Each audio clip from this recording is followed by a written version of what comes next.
ನಮಸ್ಕಾರ. ಬೆಳಗಾವಿಯಲ್ಲಿ ಏನೋ ಚಳಿಗಾಲ ಅಧಿವೇಶನ ನಡೆದಿತ್ತು. ಆ ಸಂದರ್ಭದಲ್ಲಿ ನಮ್ಮ ಅಲ್ಲಿ ವೀರಶೈವಲಿಂಗಾಯತ ಸಮಾಜದ ಪಂಚಮಶಾಲಿ ಹೋರಾಟ ಅವರು 2A ಮೀಸಲಾತಿಗಾಗಿ ಏನೋ ಹೋರಾಟ ಮಾಡಿದ್ರು ಮೃತ್ಯುಂಜಯ ಸ್ವಾಮಿ ಅವರ ನೇತೃತ್ವದಲ್ಲಿ. ಇವತ್ತು ಆ ಹೋರಾಟದಲ್ಲಿ ಕರ್ನಾಟಕ ರಾಜ್ಯ ಸರ್ಕಾರ ಅವರ ಮೇಲೆ ಲಾಠಿ ಚಾರ್ಜ್ ಮಾಡಿ ಸಾಕಷ್ಟು ಯುವಕರಿಗೆ ಮತ್ತು ನಾಗರಿಕರಿಗೆ, ಗುರುಗಳಿಗೆ ಆ ಲಾಠಿ ಚಾರ್ಜ್ನಲ್ಲಿ ಗಾಯಗಳಾಗಿ ಗಂಭೀರ ಸ್ಥಿತಿಯಾಗಿ ಆಸ್ಪತ್ರೆಯಲ್ಲಿ ದಾಖಲಾಗಿದ್ದಾರೆ. ಇವತ್ತು ಅವ್ರು ಏನು ತಪ್ಪು ಮಾಡಿದ್ದಾರೆ ಅಂತ ನಾವು ಇವತ್ತು ರಾಜ್ಯ ಸರ್ಕಾರ ಕೇಳ್ತಾ ಇದ್ದೀವಿ.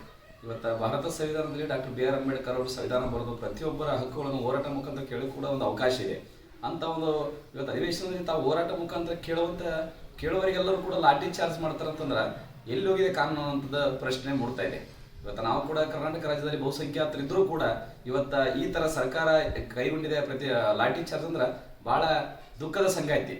ಅಂದ್ರೆ ನಾವು ಯಾರು ಇವತ್ತು ಹೋರಾಟದ ಮುಖಾಂತರ ಏನು ಕೇಳಬಾರ್ದ, ಅಂದರೆ ನಮ್ಗೆ ಎಷ್ಟೇ ಅನ್ಯಾಯ ಆದರೂ ಕೂಡ ನಮ್ಗೆ ಏನು ಇಲ್ಲದೆ ಇದ್ರೂ ಕೂಡ ನಾವು ಸುಮ್ಮನೆ ಕೊಡ್ಬೇಕಾ? ಇವತ್ತು ಗುರುಗಳನ್ನ ಒಳಗೊಂಡು ಇವತ್ತು ಸಾಕಷ್ಟು ನಮ್ಮ ಸಮಾಜದಲ್ಲಿ ಕೂಡ ಬಡವರಿದ್ದಾರೆ, ಮತ್ತೆ ವಿದ್ಯಾವಂತರಿಲ್ಲ, ನಾವು ಸಾಕಷ್ಟು ಹಿಂದುಳಿದವರಿದ್ದಾರೆ. ಅಂಥವ್ರಿಗೆ ನ್ಯಾಯ ಕೊಡಿಸೋ ಸಲುವಾಗಿ ಮತ್ತೆ 2A ಕೇಳೋದ್ರ ತಪ್ಪೇನಿದೆ?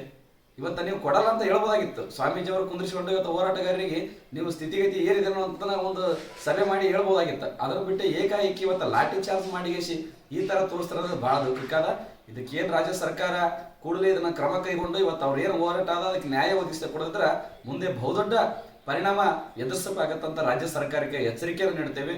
ಮತ್ತು ನಮ್ಮ ಸಮಾಜದವರು ಇವತ್ತು ಪಂಚಮಶಾಲಿ 2A ಮೀಸಲಾತಿ ಹೋರಾಟ ಇದ್ರೆ ಇವತ್ತು ಬರೀ ಪಂಚಮಶಾಲಿ ಅಲ್ಲ, ಅದ್ರ ಜೊತೆ ಇವತ್ತು ಅಖಂಡ ಕರ್ನಾಟಕ ವೀರಶೈವಲಿಂಗಾಯತ ಕೂಡ ಅವರಿಗೆ ಬೆಂಬಲವಾಗಿ ನಿಲ್ಲುತ್ತೆ.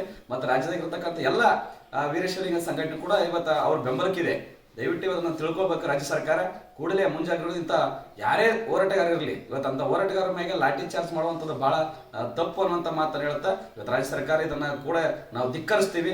ಎಚ್ಚರಿಕೆಗೊಂಡು 2A ಮೀಸಲಾತಿಗೆ ಏನು ಪಂಚಮಶಾಲಿ ಹೋರಾಟ ನಡೀತಾ ಇದೆ ಆ ಹೋರಾಟಕ್ಕೆ ನಾವೆಲ್ಲರೂ ಕೂಡ ಬೆಂಬಲ ಇದ್ದೀವಿ. ಅದನ್ನು ಪರಿಗಣಿಸಿ ನಾವು ನ್ಯಾಯ ಒದಗಿಸಬೇಕಂತ ಮತ್ತೊಂದು ಸಲ ಆಗ್ರಹ ಮಾಡಿಸಿ ಈ ಸರ್ಕಾರಕ್ಕೆ ಧಿಕ್ಕರಿಸುವಂತ ಮಾತನ್ನ ಹೇಳುತ್ತೇವೆ.